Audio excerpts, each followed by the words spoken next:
everyone, it's Jacquie making a video about a health condition that affects females. It's called endometriosis. Some of you might know that I do go to the hospital a lot. I'm kind of in a stage where I'm sick, but I'm on my way of getting better. So I'm just gonna kind of give you all the background. About 2.5 years ago, I started to feel really sick, and I was like getting bone pain that I thought was bone pain. I started to get really weak, and I kind of just ignored it. And then a couple months after that, well, actually for a year probably, I just kind of didn't go to the doctor. I didn't do anything about it. I just kind of dealt with it with like ace bandages and icy hot and let it go. But as it further progressed, I got a lot sicker. I lost a lot of weight, and my legs were giving out. I was getting muscle spasms, and I started to get really bad skin rashes all over my arms and my legs. It kind of flares up sometimes, and I would go to all these doctors. I would go to specialists for autoimmune diseases, stuff like that, and nobody really had an answer for me. Everybody kind of just said fibromyalgia. Take this pill for that, and I tried it, but I knew I didn't have fibromyalgia because I didn't have very bad muscle pain. I had like muscle spasms, but I didn't fit the criteria. They just said that because I feel like they didn't want to investigate what was really going on. But anyways, long story short, I moved to Boston in June of 2012. By end of July, August, I decided to get a doctor here anyways, like a primary doctor. They did tests again, and they kept saying, you know, nothing's wrong, just let it go. But I knew that something wasn't right. So, oh, and also, like, I know, like, symptoms change all the time. If anybody's chronically ill or something like that, you know that symptoms continuously change and your condition changes.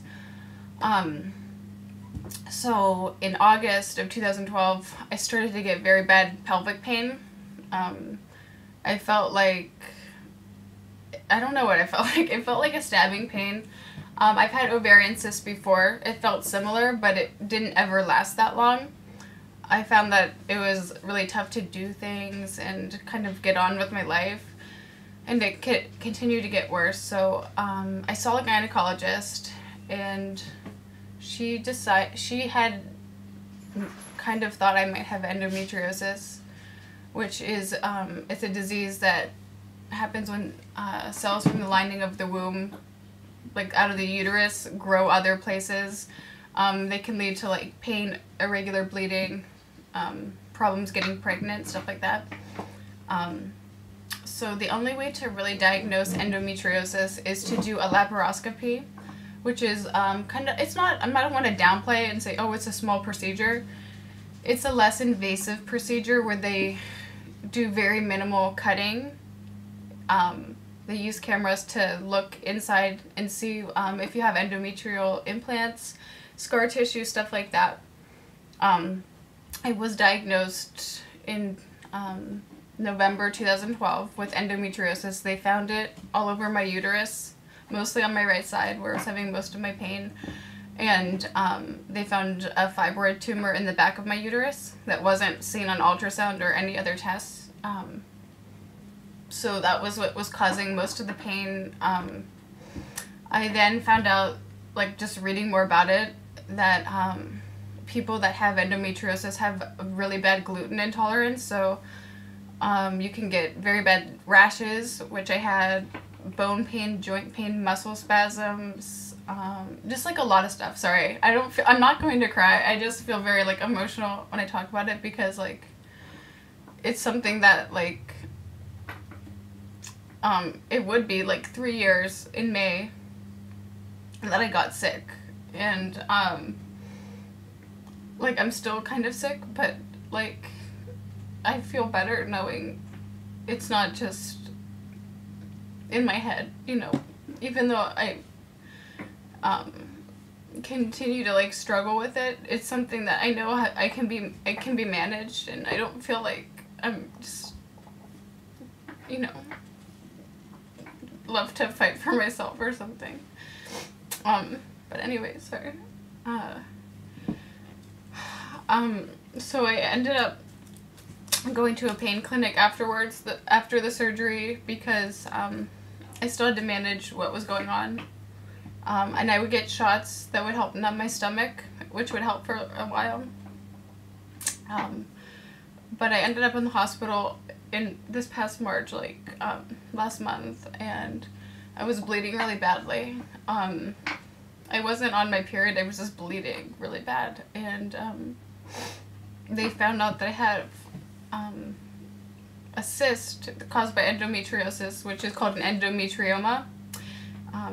It has blood in it, so it's really difficult to just rupture by itself. You have to get surgery, and they found like about 4 all over my ovary.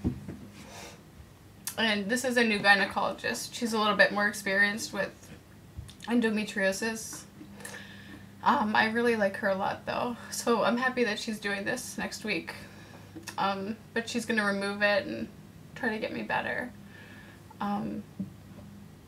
And yeah, I just feel like it's been such a battle. Like, I know that there's more people out there that have had undiagnosed things and they feel like they're never gonna get an answer. Like, but you will if you keep trying and you find that doctor that's willing to fight for you. And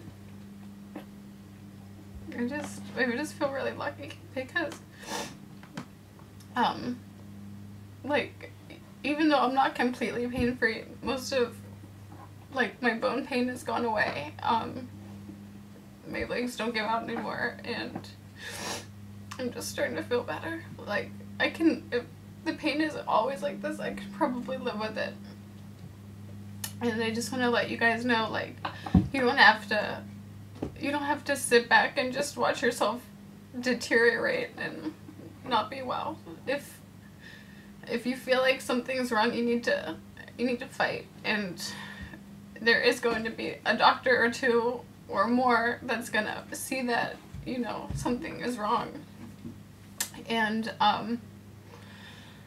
especially especially girls that have like really painful periods and stuff like that, or you have cysts a lot, like, I seriously recommend going to the doctor and just seeing if you can get tested for endometriosis, because you would be so surprised on like how much it affects your whole body. Like, I had no idea. I thought it was just you get some pain and you're infertile or something like that, but it is an autoimmune disease, so it really does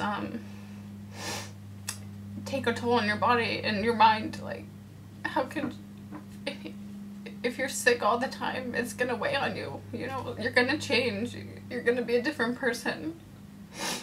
And but I feel like with this all happening to me, I can share my experience and let other people know that it's gonna be okay.